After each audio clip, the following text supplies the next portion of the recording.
Do you love TV shows? We do too. Hello everyone, I'm Jeff.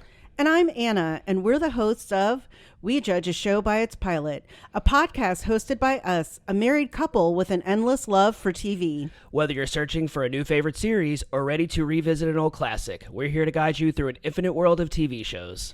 Each episode, we watch and discuss the pilot for shows while also sharing personal stories that parallel the storyline. So if you're tired of endlessly scrolling and not sure what to watch next, tune in and let us do the searching for you.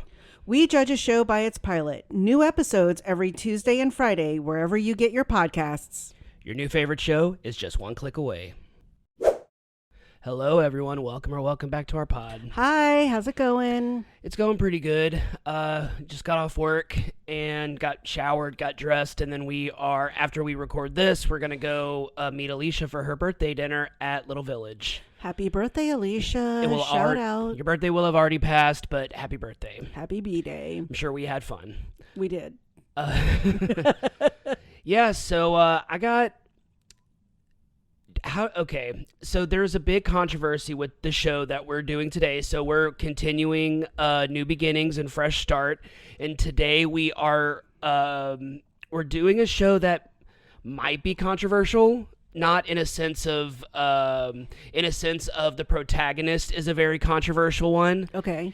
And I was surprised by it when I was doing research, and I think you did some research as well, maybe. And I think I had only ever heard from friends that they liked it. Yeah, I didn't know that. Same. There was. I knew people that watched the show, and I knew people that watched it. We're doing Emily in Paris.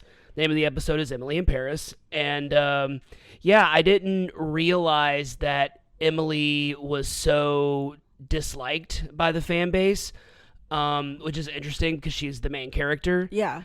But yeah, we're actually going to have a conversation about unlikable protagonists in TV. We're going to do that in a little bit. But for now, we're going to do some episode and series information. Okay. All right. Emily in Paris, the pilot, Emily in Paris. Emily in Paris is an American-French comedy drama series that premiered on Netflix on October 2nd, 2020, right in the middle of the pandemic. Oh, yeah. And the fourth season ended on September 5th, 2024.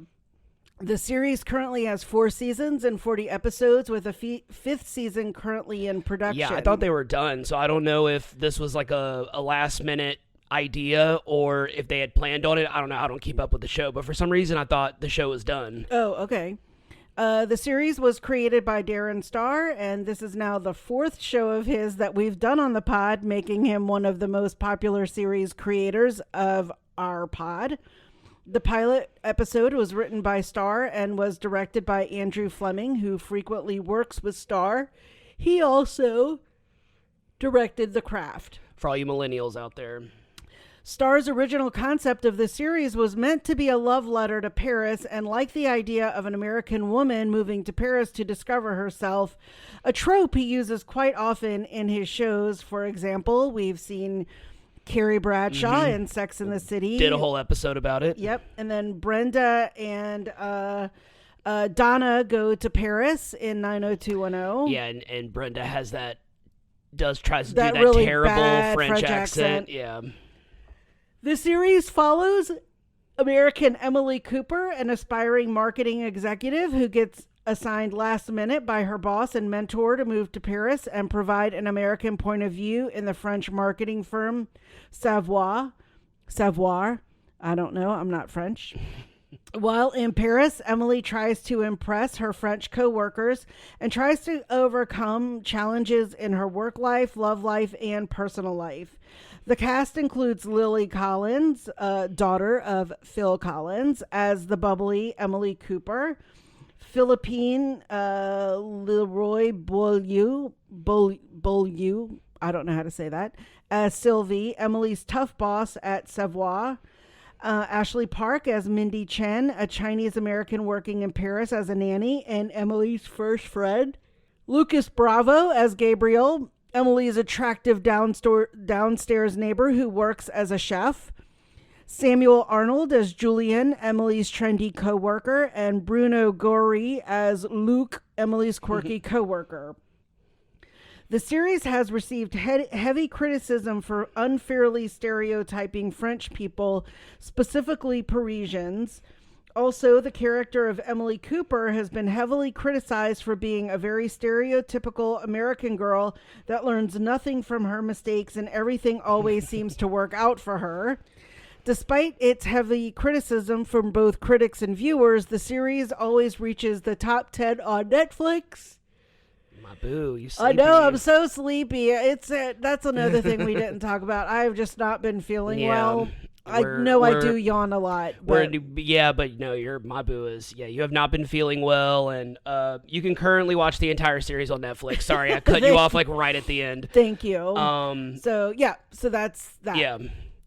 Yeah, you have not been feeling well, and I just have been like in bed almost the past 2 days. So and when we record on Saturdays, I'm getting off of closing the night before and then having to wake up and open, and then by the time I get home on Saturday, I'm ready to pass out. Yeah. So we're both getting through this. We're doing all right. We're both just a little sleepy.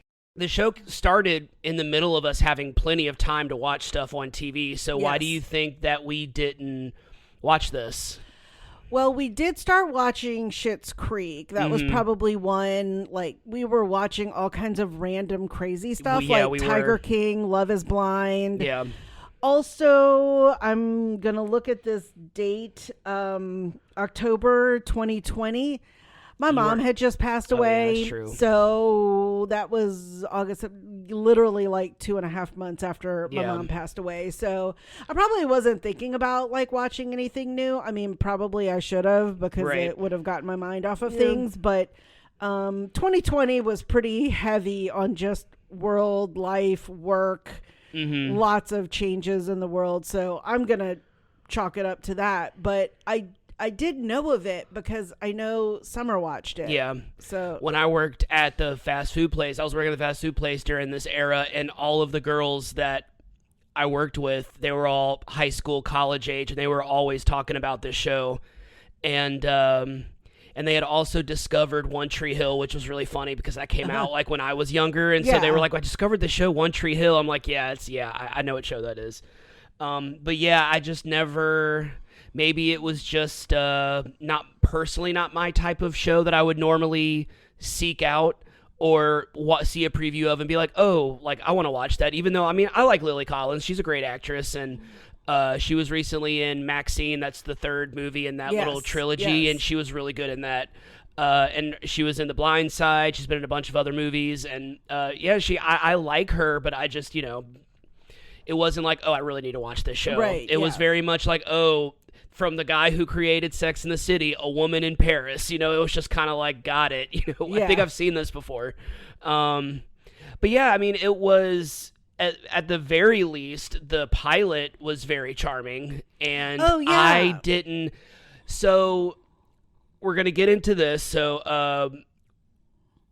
a main reason why people had issues with Emily Cooper, the reason why people had so many issues with her, other than having this what is called magic realism, where it's like you learn nothing from your mistakes and nothing bad. It's like the Rory Gilmore effect, you know what I mean? Or maybe even Carrie Bradshaw, who kind of, they don't really learn anything and it always works out for them. I mean, even when it's done in a good way, it still works out for them. You know what I mean? Yeah. So like even the series finale of Gilmore Girls, I liked the way it ended, but it still like all worked out for Rory. So it was like, for sure. I mean, she got a job on like a presidential campaign. I mean, that just does not. She'll be okay, happen. you know, and it's just really interesting. So with Emily, it was that, but it was more so her apparently never really learning French. Even though they're going on season 5, so this we can assume, we don't know how much time passes throughout the 4 seasons. It doesn't work like how it used to, where each season is like a year. Right. That's how most shows used to work. But nowadays, 4 seasons can be over a span of like 3 months in the show's timeline.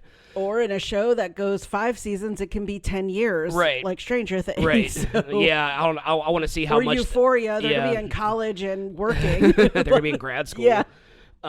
So I have a little listy list Oh, okay. So I went on a bunch of, so this is not a new concept, an unlikable protagonist, where I think what happens a lot of times is you have this cast and the main character always ends up being not necessarily the most unlikable, but they always kind of end up being the most boring, because you have all of these other characters that are so, they kind of give them the juicy storylines with the main character. They kind of give them like the, I'm going to learn my lesson by the end of this. But with the other characters, they're kind of more allowed to have like more fun storylines or more kind of edgy storylines, so they're more memorable. And so I have a little list of, I went on a bunch of different rankings, and I kind of went by the most frequent, the ones that I saw. Ones that make the list most right, often. so this is either most unlikable, most annoying, and then I have another little honorable mention list for people that I think miss the point of what an annoying character when it's intentional. Gotcha. I think there's some people kind of missed. I'm like, well, you can't really put them on a ranking as an unlikable protagonist when they're intended to be an unlikable or an annoying or an obnoxious protagonist. I feel like that's kind of like, well, duh. It's just kind of right. The point, so why would you point it out? But there's going to be one on here that's going to be very surprising for you. For both of it was very surprising that I saw her on multiple lists. So here we go. Keep going. So first and foremost, I'm going to go with a gimme, Zach Morris from Saved by the Bell. Oh, okay. So apparently people have like kind of retroactively gone back and watched Saved by the Bell, obviously, because it's, it's from the past, but kind of realizing that Zach Morris was like a terrible human being. There was an entire YouTube channel called Zach Morris's Trash, and it was dedicated to pointing out all the times times he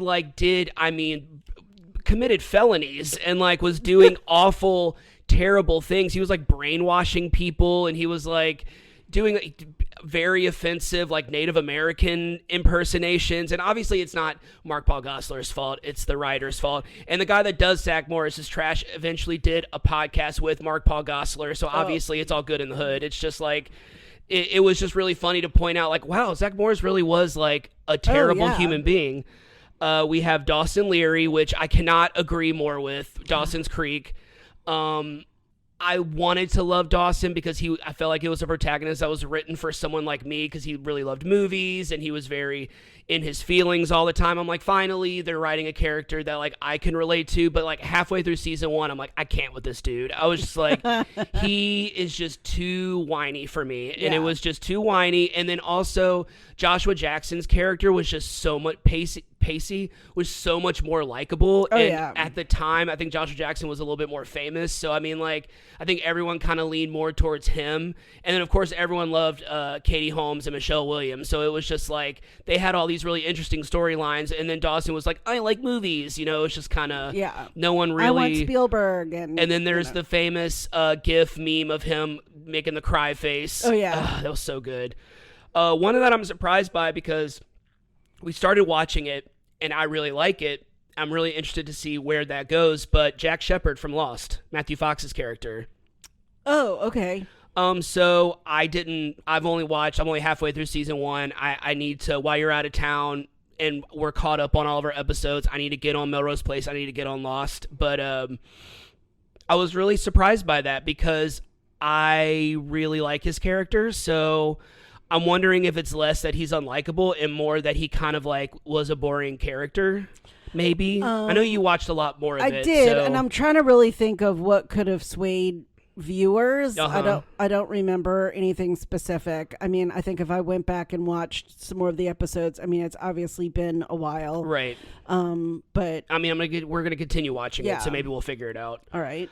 So one that neither one of us is very surprised, Carrie Bradshaw. Yeah. I think even if we were to make our own personal list of our least favorite protagonist, she would maybe be on yours in certain ways. In just the most, like an asterisk obviously, next to it. I blame the writers. Right. This is not the. We're not blaming the actors. Right. We know the characters aren't real. Right. Yeah. Yes. So we talked about it in like the main initial pilot pod version, and then in the series finale pod, like I think everyone else really grew a lot in who they were and changed from where they started to when the show ended. They changed a lot.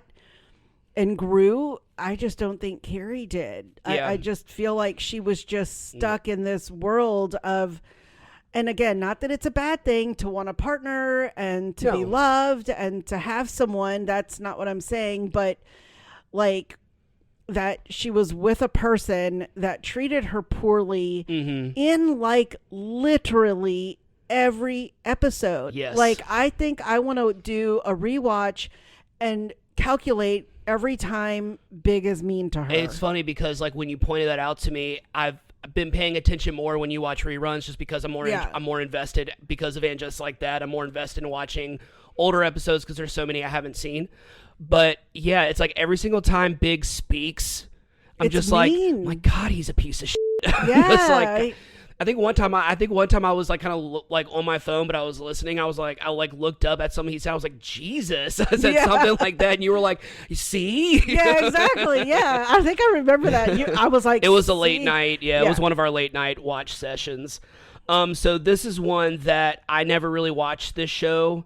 But it was so overwhelming on every list. It was Meredith Grey from Grey's Anatomy. Oh, okay. Didn't watch Grey's Anatomy. I watched a couple episodes here and there, but I did. I'm not a total Grey's Anatomy person. I loved it because it was in Seattle when I lived in Seattle, and it's still going today, I think. And so, oh yeah, I think so. I think so. Yeah. Yeah, I think it was just definite, like the boy craziness of her and indecision and things like that. Just got old. Yeah. Yeah.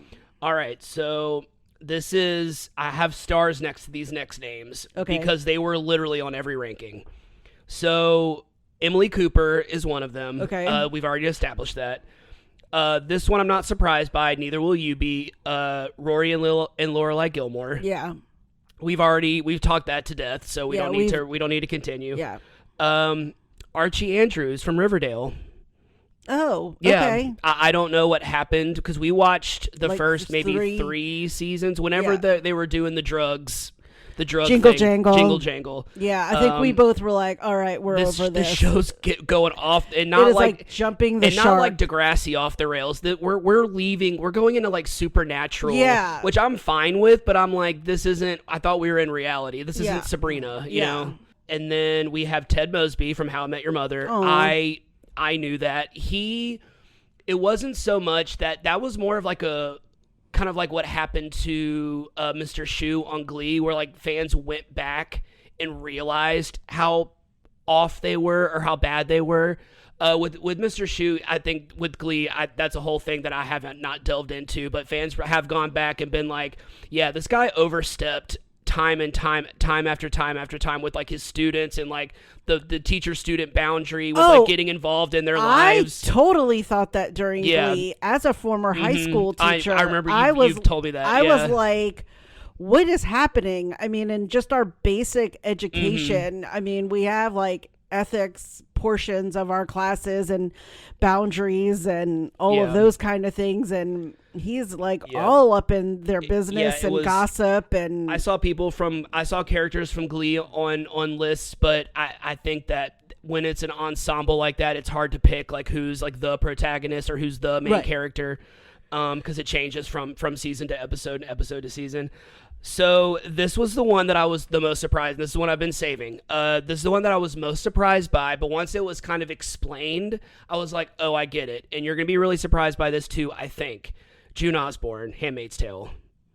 Elizabeth Moss's character. Okay. So the reason why is because June often makes decisions that get people killed. Yes. She's very impulsive. She's often very reckless. Like the time where she decided to randomly escape and then the two girls got hit by the train. Yeah.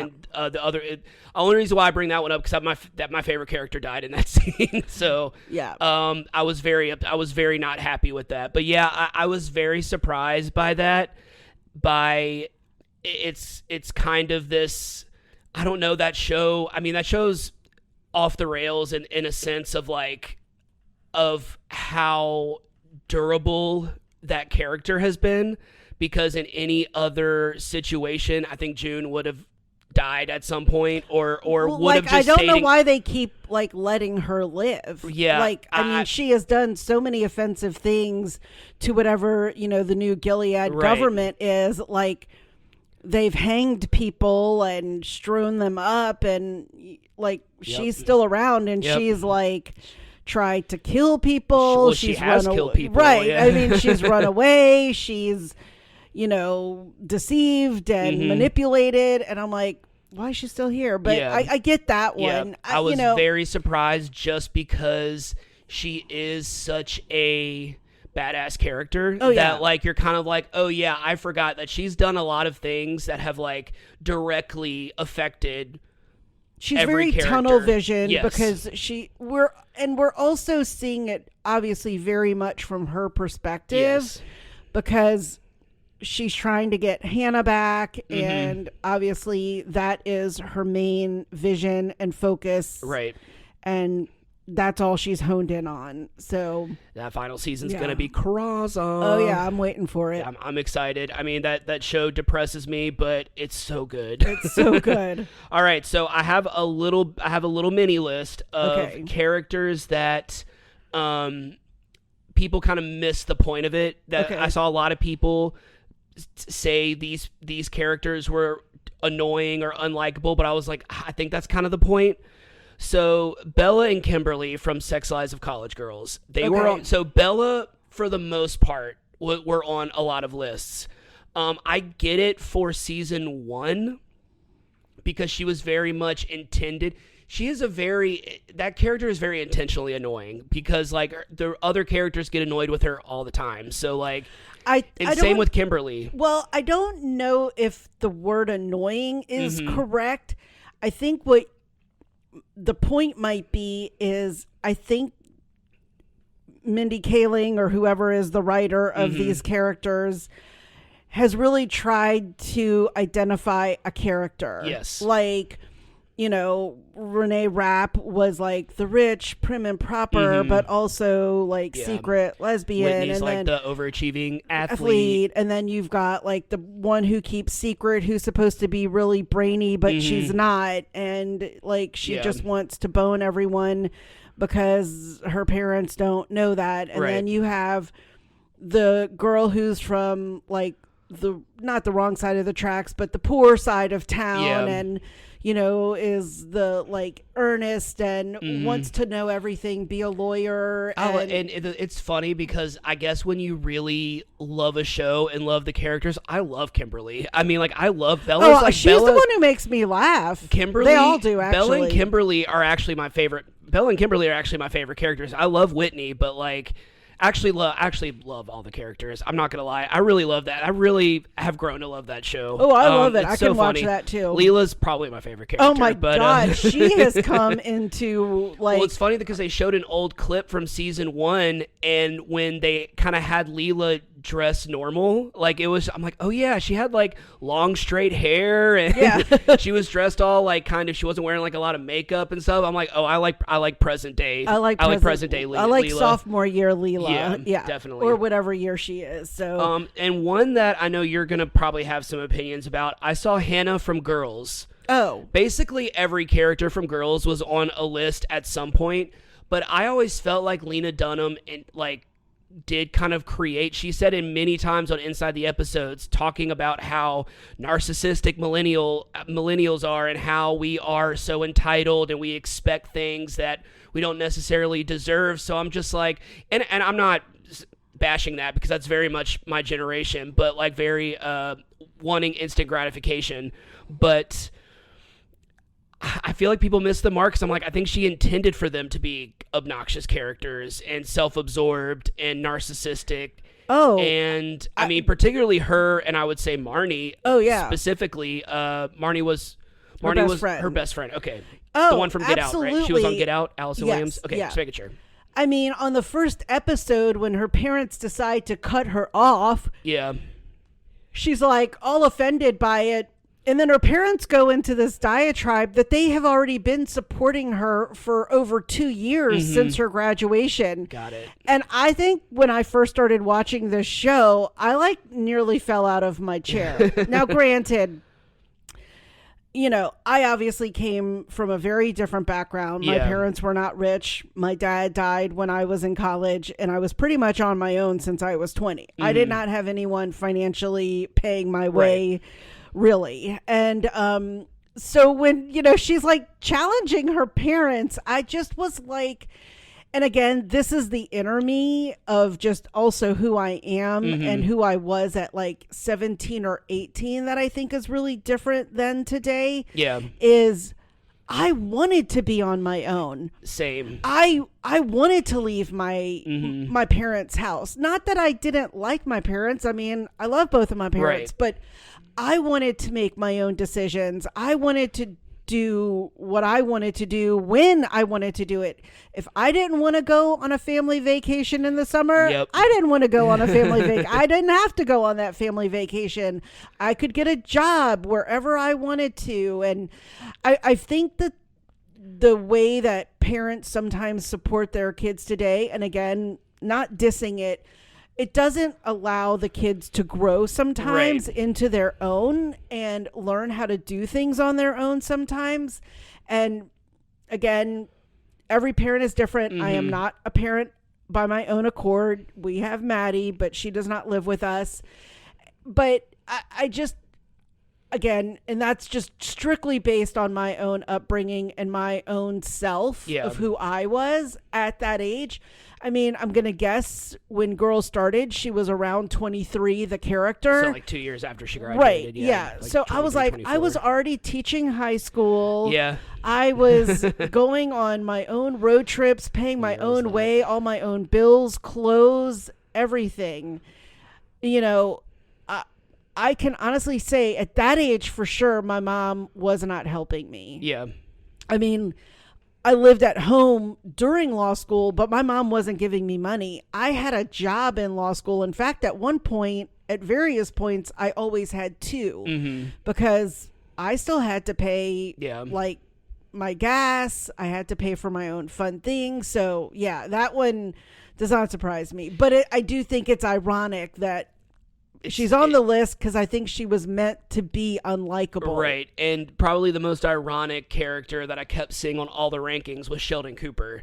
I'm just like, that character was created to be annoying. So, I mean, like, it's like saying, like, Urkel's the most annoying. I was going to say, like, that's the, I mean, I don't want to compare just because, like, they're, like, the nerdy characters. But, I mean, it's just kind of, like, I was really surprised. And I was just like, I've always thought that his unawareness was always like the charm of him, like kind of just being very like innocent. But yeah, I was just very surprised. So yeah, that is the list. That's a list that I made, and that's like a lot of the rankings that I saw. There were others, but it was on a lot of shows that I didn't watch or that we didn't watch. Okay. So I knew we really weren't going to have like a lot to say about it. Can you think of any off the top of your head? The main character from Orange is the New Black. Oh, yeah. Piper. Yeah. I watched that. I watched like the first 3 seasons. Yeah. I can see that. Yeah.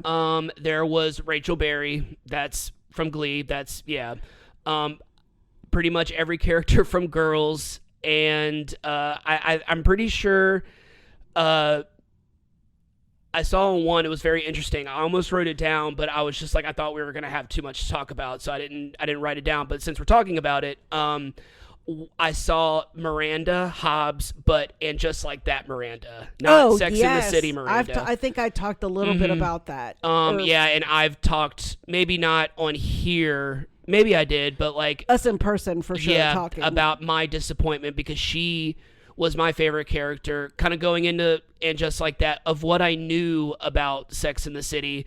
Samantha's my favorite character, but that's like saying The Godfather's your favorite movie. That's just like a gimme. That's like saying, yeah, whatever. But like the characters that were returning to and just like that, I always really liked Miranda just because of her personality and who she was, and like strong, independent women. I'm very attracted to that. Obviously, I married one, so I mean, like I find that very attractive, and I find that very appealing and interesting to watch. And then they kind of just shit on that character. They kind of just ruined her a little bit. Kind of ruined her, made her not very... But they made Charlotte so much more likable. Oh, that's true. Yeah. I mean, I think for Miranda, like, she was so set on being cynical and a decision maker, and she knew what she wanted. She was driven. And, I kind of started seeing a sway from that in the series finale. Yeah. Like, I think I mentioned when she was the one who proclaimed, "Go get our girl." And Yeah. I'd said, if anyone else had said that, Samantha, Charlotte, I would have been okay with it. But Miranda was the one who always battled Carrie about Big and was always like, he's not good for you. Like, it's just not a great relationship.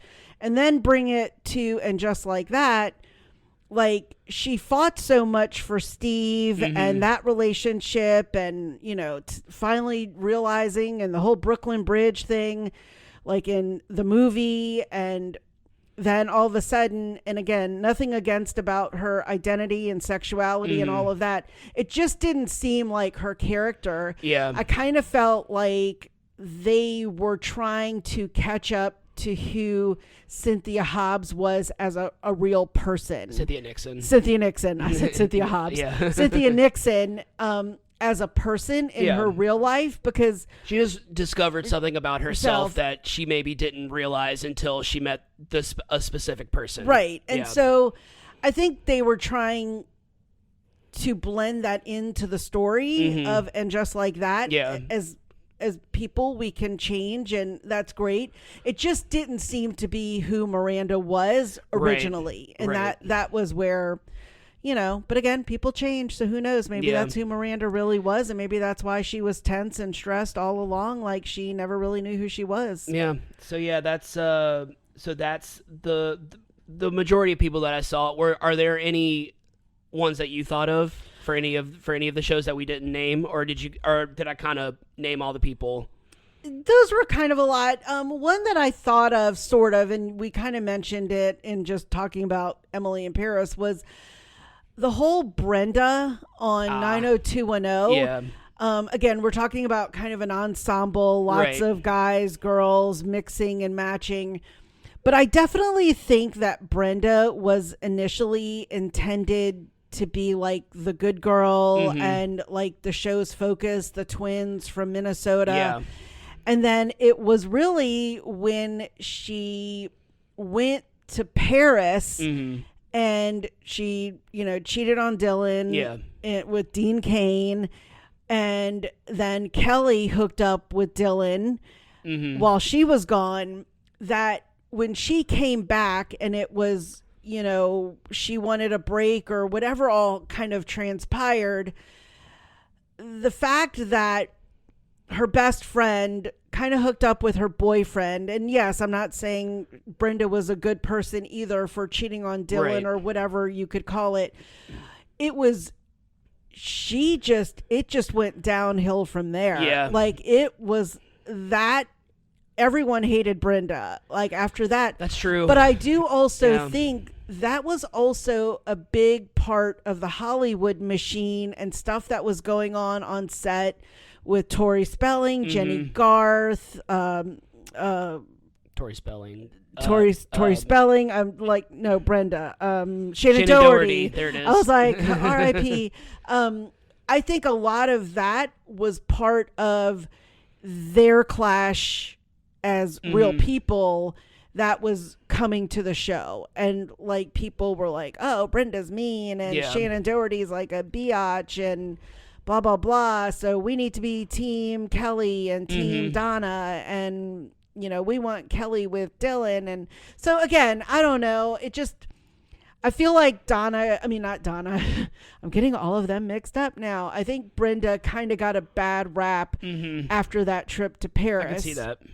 Again, she wasn't good either for, showing Dean Cain around. Nothing really happened. I don't think they officially kissed, but it all seemed to go downhill after that trip. Gotcha. And and for that character. Gotcha. Yeah, it was all bad after that.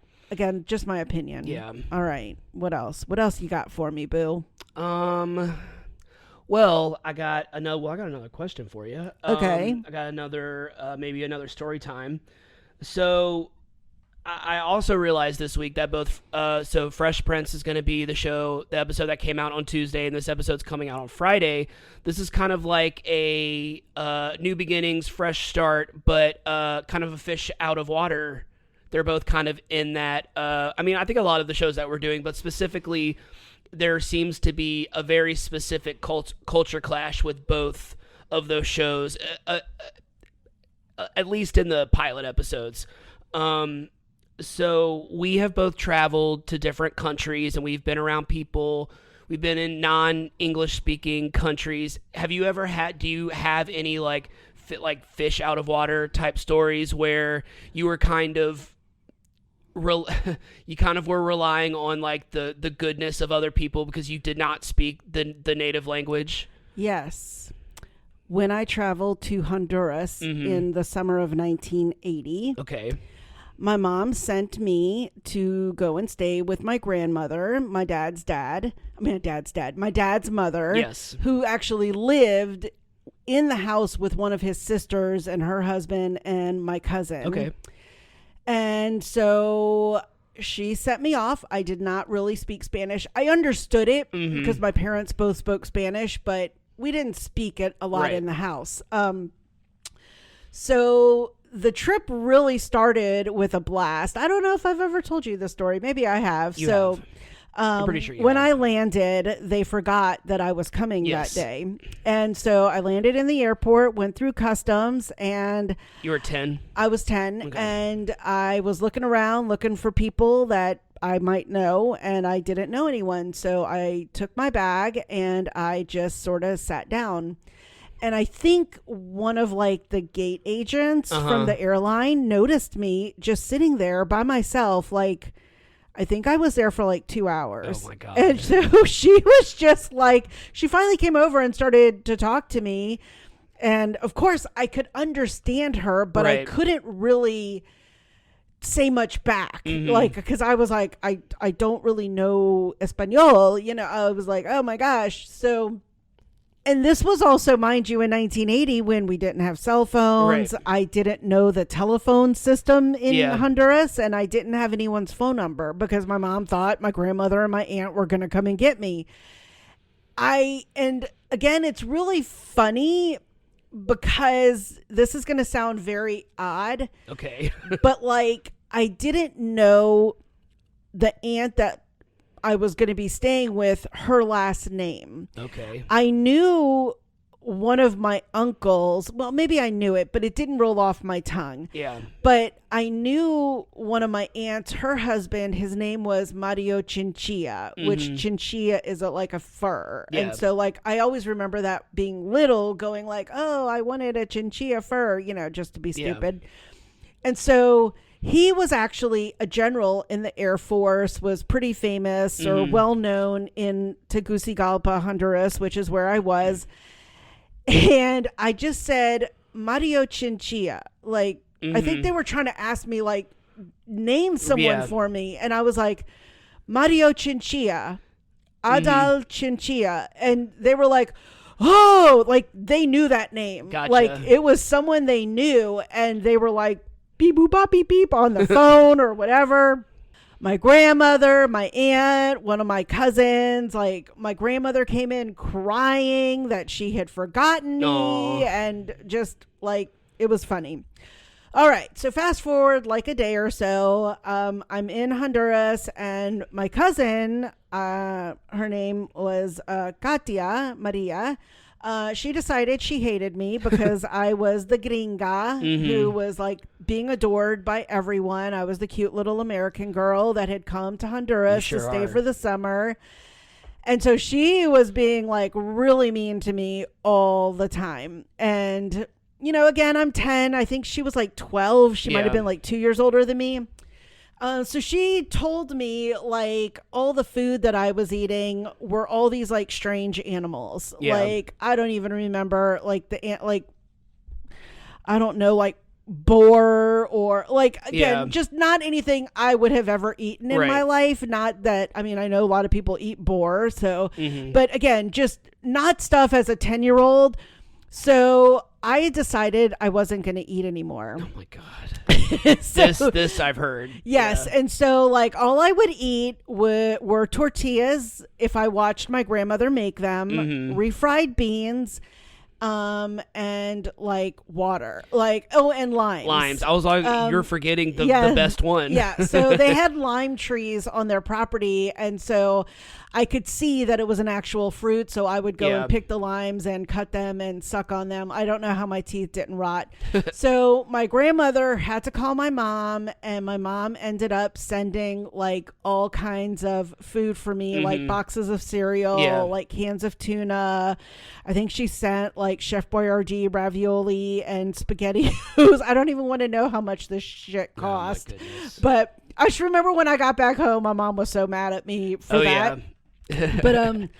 But then again, to just keep proving how mean my cousin was to me, about a month into the trip, my grandmother decided that she wanted to take me to Guatemala to see another country while I was there. Okay.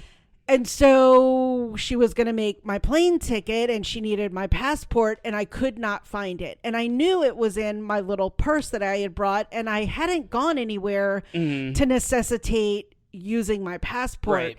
And I was like, I know it was here. I'm like, I didn't, like, how else would I have gotten into this country? I am not even kidding. My grandmother tore up my cousin's room, and she found it hidden in like the bottom drawer in like socks that were rolled up that she had hidden from me, I guess. Yeah. Her room looked like a freaking hurricane had passed through. Your cousin had to clean it up. Yes.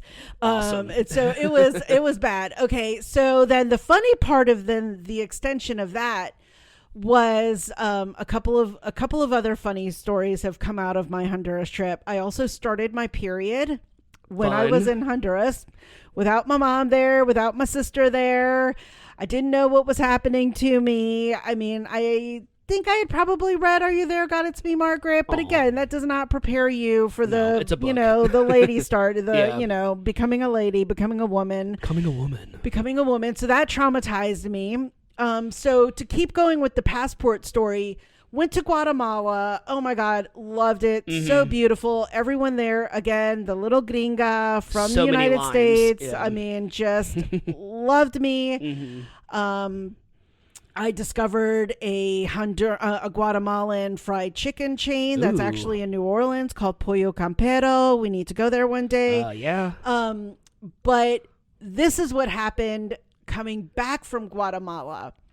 So as I was going through customs in Guatemala to come back to Honduras, they noticed I didn't have a visa from the U.S. to go to Guatemala because I didn't know I was going to go to Guatemala. Yeah. So they didn't want to let me back into Honduras. Okay. And so I had to get a visa. So they had to call like someone in the U.S. embassy. Yep.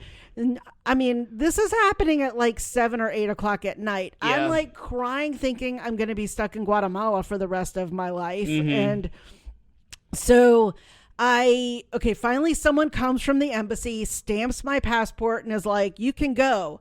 But when we got back to Honduras, again, the Honduran customs were like, well, she didn't really have permission to go. Yeah. She just got permission to like leave. Yeah. And so again, I'm like 10, not even understanding what in the hell's going on. Well, and they're also talking in Spanish. Correct. Yeah. So my aunt walks up and essentially hands like the customs agent like $100. And he's like, all right, you can come. And I was like, I need to get the hell out of this place. I need to go home.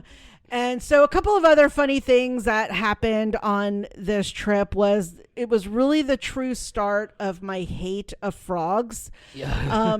The Honduran and Central American frogs are like the size of our heads. Like they are massive. And I just remember I was playing in the street one day with some kids on the street, and I was kind of running down the street, and I thought what was a rock in the middle of the street was a frog. Oh my God. And I almost had a heart attack. Like I was like, oh my God, this thing could like eat me. So that was the start of my hate of frogs.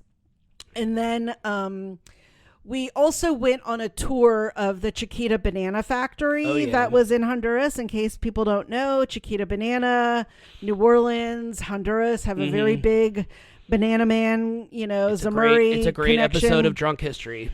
And so while I was there, I actually got a roll of the Chiquita Banana stickers, like a wheel size. I mean, it was like thousands of stickers. So I thought it would actually be really funny and cute to cover my suitcase. That is the most Anna thing. Chiquita Banana stickers. I mean, it was like one whole side was covered, side to side, top to top, covered.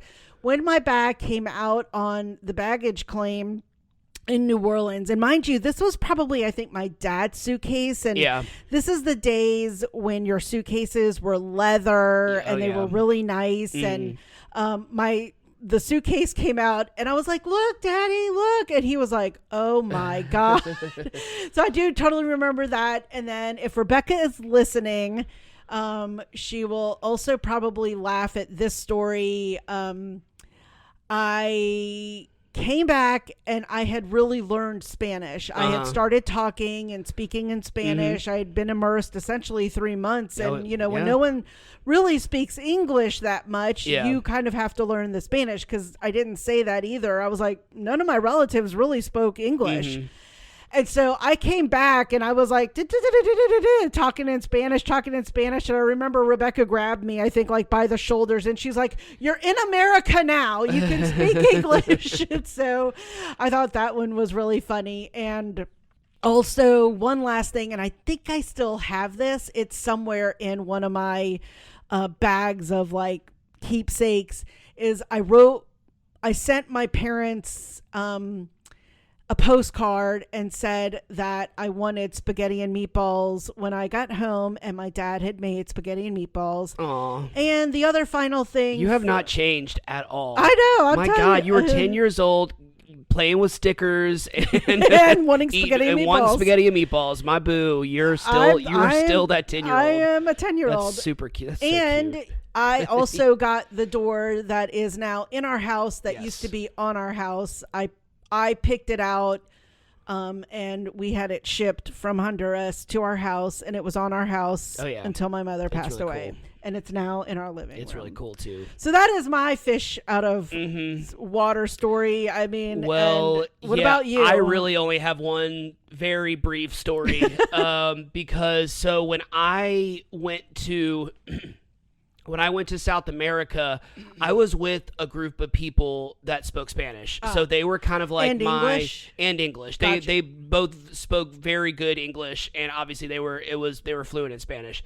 And by that point, it's really funny how you can gain it and lose it, but like I was pretty good with Spanglish. Like I was pretty good with because I had lived in Florida and I had worked with so many people from so many different parts of, Mexico, Central America, South America. And I kind of just learned very basic, but I also took Spanish in high school, and I just have a foreign language brain, as I've been told by people. Like, I just understand, I just get it once I understood like the basics of it. It's just understanding like specific words that sound like other words. And Spanish is very literal. Yeah, it is. We don't have possessive. We say like, that is the T-shirt of Jeff. We don't say Jeff's shirt. And I think the biggest thing that I always had to remember was, it's not I am hungry, it's I have hunger. And tengo hambre. Yeah, tengo hambre. So there was only one time where I was kind of by myself in South America, and there's a place in Viña del Mar, Chile, that is like this big. It's like one of those places. It's like Mall of America type place where there's just like a supermercado. We were going to see Harry Potter and the Half-Blood Prince in theaters. Oh, okay. And it's like this big like shopping mall, and the food court is like the size of our mall. It was like this huge food court. And we're all going to different places. And we're like, okay, we're going to meet specifically back at this table. So I was like, okay. I knew how to order food in Spanish. I knew how to do that. Combos are still a thing. Hamburguesa. And so I was the first one back to the table. I was sitting there and I kind of started eating, and this woman comes up to me and she has 2 kids, and she just starts talking in Spanish, but I knew she was talking to me, and I was caught off guard. So like I wasn't at a point with Spanish where like I really had to listen, and we were in the middle of a food court. It's really loud, and so she just keeps like talking to me, and I'm just like, I just kind of let her talk. I was just like, I need to tell her that I don't speak Spanish, because it's just easier to say like I only speak a little Spanish. Like that doesn't, like, it's just because easier. I still think a little right, is enough. Like it's easier to say I don't speak Spanish, so maybe they know English, or maybe they can just like, you know, mime something for me. And so I finally was just like, I'm sorry, I don't speak. I said, no habla español. I said something like that. And she did the thing where she like pointed at her eyes, like the thing, and then pointed at her kids. So she let a complete foreign stranger watch her kids while she went and ordered food, because they wanted to save, because it was really crowded, and they were trying to save the table. And so I was like, you're good. I was just like, we're fine, you know. And they sat there. They were very well behaved. And my friends came, and they were like, who are these kids? And I'm just like, well, and I kind of explained, they're just like, you just make friends wherever you go. And I'm just like, yeah. And the woman kind of came and sat with us and talked to my friends. And it was just one of those things where it was just like, yeah, I don't speak Spanish. It was just a lot easier. Yeah, she just kind of did that, and I was like, oh yeah, sí, you know, like, sí, niños. So that's like really the only time where I really, for a moment, I was just like, what do I do? Because it was the first time that like someone really like came up to me and just didn't know who I was and just assumed that I spoke, you know. And you look like a little Chilean. You have a little olive complexion. Well, and this was when I was like tan. This was also when I was like, this is when I was getting a lot of sun. And yeah, so for those of you who don't know, that only know me by my pasty white self, I actually tan very well. And you've got an olive complexion. And I have like a little golden, from the way my dad very embarrassingly explained it to someone, that I think a girl that I was dating one time, he has a golden California tan, and I'm like, golden. Dad, Dad, yeah, you I'm get trying to make you look good. You get a little red, but then it tans up. Yeah. So that's really the only one I could think of. I think every other time I've been in a foreign country, it's been a Spanish-speaking country, and I've always been with someone who spoke Spanish, you included. I'm trying to think, like, I've been to Europe a lot, but they were all, like, on cruises, and we were on tour, so I was never really left to my own devices. Right. I mean, the only other one that I can say is funny, so I'll throw this in here for my mom. We got time. Was when we went on a cruise. It was a Baltic cruise, and we were in Russia, and we had a briefing for our excursion, and they were like, when you go through customs, answer the questions. Yeah. Like, do not get funny with them. Do not talk back to them. Don't like do anything. No sudden movements. Like they were like, just say your name and where you're from. And so the person in customs in Russia was like, what is your name? And she's like, Mercedes. Or my mom would say it, Mercedes. Yeah. Like the Superdome. And I was like, oh my God. Because they also wouldn't let me go with her. Right. A lot of people have always said, like, you know, my mom has an accent or a thick kind of accent. You know, my mom had been in this country since the 50s, but I never heard it, I guess, because she was my mom. Yeah. But you know, I always get worried because my mom is my mom. Yeah. And I was just watching her, and she's like the Superdome, like the car. Don't y'all have Mercedeses here? And I'm just going, oh my God, my mom's going to be arrested in Russia, and I don't know where they're going to take her. And so then they were just like, you know, they flipped her card and stamped it and moved her on. And I was just like, Anna, please, God, just let me go through. And my mom is just like cracking up, thinking like, you know, she is hilarious and is best friends with the customs person in Russia now, you know. And I'm like, no, you just probably really pissed them off. But okay. So yeah, that's my one kind of other funny mom cruise foreign country story. Aw. Tootie. I know. Loved your mom. All right, let's get into this plot summary. Let's do it. So the episode was only like 28 minutes. We really don't have that long of a synopsis. We talked a lot, so that helps. But this is only like a page and a half, I think. No, not even. Yeah, I mean, like, a lot happen. Well, I mean, like a lot happens, but there's really no need to get like specific about it. I would just recommend watching it because I mean, it's only like a 30-minute episode. I think that's also what makes this easy is that there's 40 episodes, but they're only like 30 minutes long. Yeah. So I always recommend those shows to people. I'm always like, oh, you can watch the entire series in like 2 days, so you're good. All right, here we go. Emily in Paris plot summary. Emily Cooper is an American marketing agent at Gilbert Group who just acquired a French marketing firm located in Paris. Her boss, Madeline Wheeler, played by Kate Walsh, who we just talked about Grey's Anatomy a second ago. She's in everything. Is slated to move to Paris to help ease the transition, but her unexpected pregnancy derails her plans, so Madeline sends Emily in her place. She doesn't hesitate to take the job and informs her boyfriend Doug of the plans she has made, including how they can make a long-distance relationship work.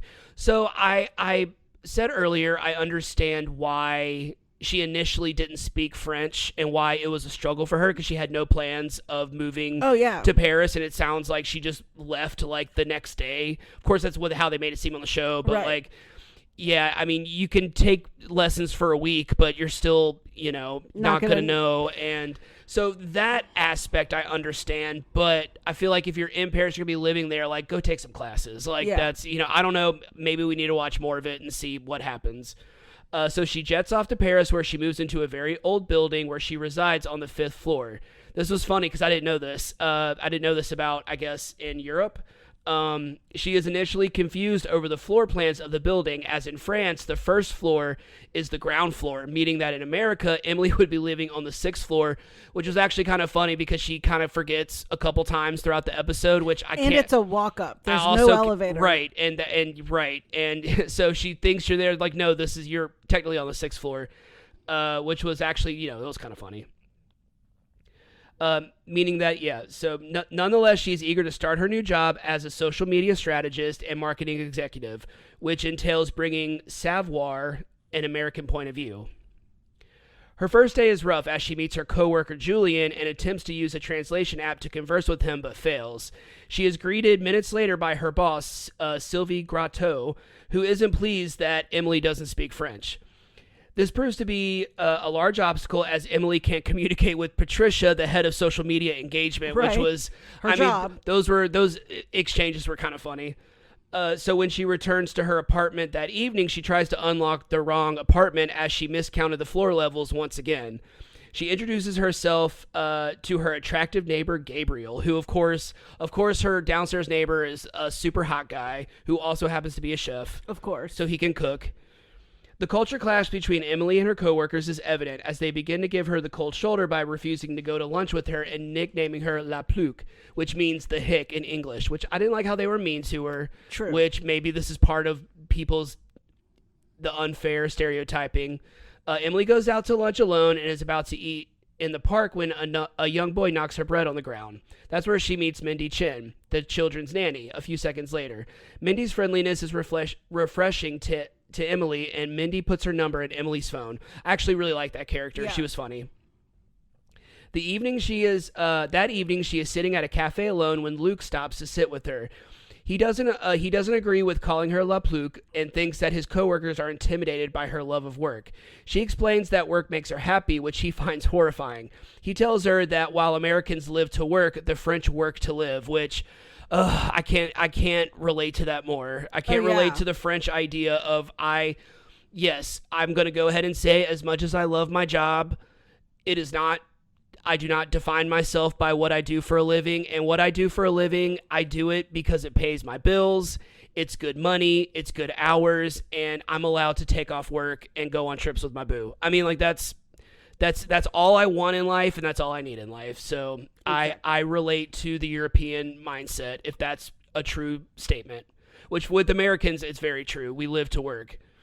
Emily video chats with Doug that night, and they attempt to have phone sex, but the call drops. So she attempts to use her vibrator when the electricity in her apartment goes out. Obviously, an American, plug in and all that stuff, more voltage. That's the end of episode. I'm not gonna lie, the show seems really cute. I don't, obviously, maybe it turns into something more, and the character devolves or they derail the character arc, but I have to say, as of right now, I'd keep watching this show. Yeah. It's cute. I mean, like it's like I said, it's a 30-minute episode. So I mean, like how you can't go wrong with that. It's only 40 episodes, 30 minutes. That's 20 hours a that's day. We could binge minutes. it in a weekend. Yeah. Yeah. Finish it in 3 days. It's easy. So yeah, I recommend this show if you haven't seen it. If you haven't seen it in a while, I recommend going back and rewatching it because it seems like a cute show. Also seems like an easy show to rewatch, like kind of re-binge, play in the background, that kind of thing. And I know this sounds goofy, but even from this first episode, I think I would like to see the fashion. Yeah. Because I mean, the way she's dressed and all of that it seems like it's going to be a big part of the show. So, and I also like the concept. So you kind of see, you notice this, and you kind of pointed out to me that every time she posts, she has more followers on her social media page, and you pointed that out, and I was like, oh yeah, you're right. And since she's a social media strategist, I wonder how that's going to be like, oh, well, all I'm doing is posting selfies and I'm getting followers. Like, I know what I'm doing kind of thing. Which is kind of crazy because I feel like the pandemic really brought that on. I mean, we were all on social media and stuff, but I mean, TikTok is what blew up. I mean, Charlie D'Amelio and all the people on TikTok. Instagram, it became our way of socializing when we couldn't. And so, I mean, that to me is an interesting also kind of little juxtaposition. I think about that. Yeah. All right, you think that wraps up this one? I think it does. Well, that about wraps up this episode of We Judge Show by its pilot. Thanks for tuning in. If you haven't already, go ahead and follow us on whichever platform you're listening to this podcast on. That way you'll be notified every time we publish a new episode. Follow us on Instagram at We Judge Pilot Pod. We're also on Facebook. You can leave us a comment, suggest a show for us to watch, or leave some emojis in the comments. I'm sure you have a lot. I'm not too many. Actually, I mean, the summary was like a page. So I have the France flag, any of the fashion emojis, particularly like the dress, the purse, the heels, a croissant, the coffee, bread, the chef emoji for her neighbor, the electricity, like the lightning bolt, the phone, the computer, the pregnant lady for her boss, right, the door, and I think that's it. All right. Well, we are going to head out, but we'll talk to you soon. Thanks for listening.